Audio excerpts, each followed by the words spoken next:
Day 216. Come on, you are demonstrating endurance. We are reading about endurance today, and you have been living it. Just keeping on, keeping on. You are doing so amazingly well.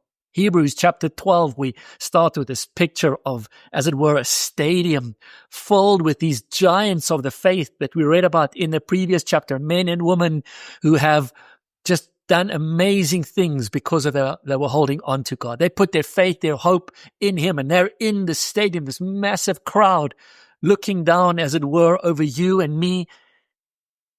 And their story should serve as an inspiration, encouragement for you and me. We can hold on to Jesus in the same way. Because of that, we should cast off this weight, this sin, everything that wants to weigh us down, and run with endurance. Run this race to finish it. Run this race to win it. And we run it by keeping our eyes fixed on Jesus. He is the author, the initiator, the founder, the perfecter. Different translations all say the same thing there, of our faith.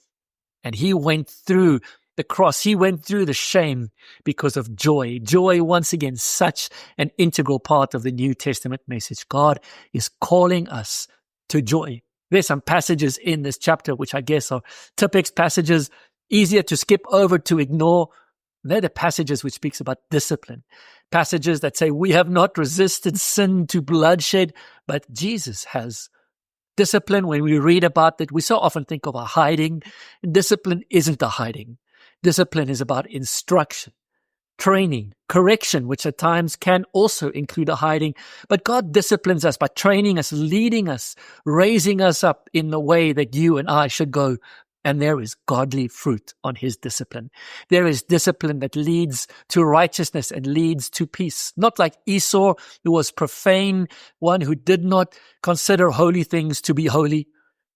And you and I, we have not come to Mount Sinai, this mount that we cannot touch, or not allowed to touch. We can touch it, but we're not allowed to touch it.